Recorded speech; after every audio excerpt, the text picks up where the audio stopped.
Episode 6 of Only Murders in the Building almost feels like a detour from the main plot because it gives us a lot of insight into Oliver's upbringing and his struggle to feel at home.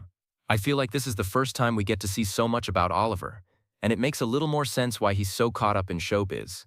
On the other hand, Loretta's back in the house, and she's an absolute stunner as always. She's honestly shaping up to be one of my favorite characters for obvious reasons, despite the limited screen time. Love the little Oliver-Loretta moments this episode, and I'm reminded that they're actually in love with each other. On the other hand, Charles' sexual escapades might have gotten him in a little bit of trouble, but hey, at least by the end of the episode he seems to be doing okay. Well, relatively. With that said though, let's jump straight into episode 6 of season 5 and figure out what is in the plaid bag. What does Loretta find out about Lorraine? Only Murders in the Building episode 6 begins with Loretta's home catching fire because of faulty electrical wiring.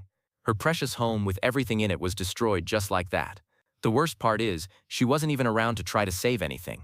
But if we look at the bright side, it gives her and Ollie the opportunity to try and build a new home together. But we'll get into that later. Loretta makes it to the house all sad and frazzled until she hears about a new murder and the case of the Black Widows, whom she is very eager to interact with. Man, imagine losing an apartment you lived in for 47 years. Yikes. Anyway, Loretta decides to help the gang by disguising herself as a character she had hoped would be her breakout role a long time ago. While she was scrapped and the episode never made it to the screen, Emily Lawler still remains with Loretta to this day.